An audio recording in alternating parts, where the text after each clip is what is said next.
Saurabh, the major question, the big question is, what are the voters basing their votes on? What is the mood of the voter this morning?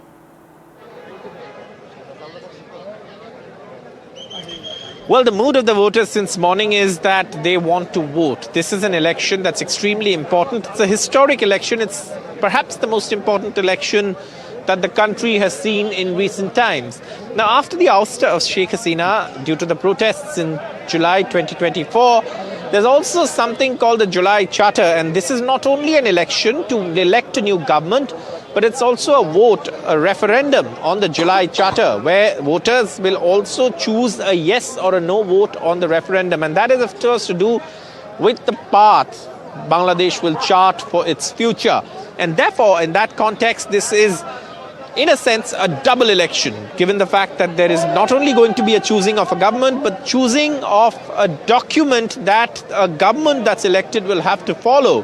And that July Charter referendum is also taking place. We are at the Gulshan Model High School and College. This is a polling station where VVIPs will vote, including the chief advisor of the interim government, Muhammad Yunus, also the chairperson of the Bangladesh Nationalist Party, Tariq Rahman.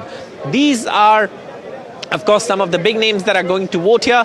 Massive security arrangements, the army, the police, the RAB, the CSF, all deployed here to guard this polling station. And this is something that is very, very important from a polling perspective as well. There have been questions on several issues in this election, including, the position of minorities, the minority communities, the role of the Jamaat. How will they deal with India? For India, this will be an election that they will watch very closely. India will be watching very closely because of the kind of importance it has in the neighborhood.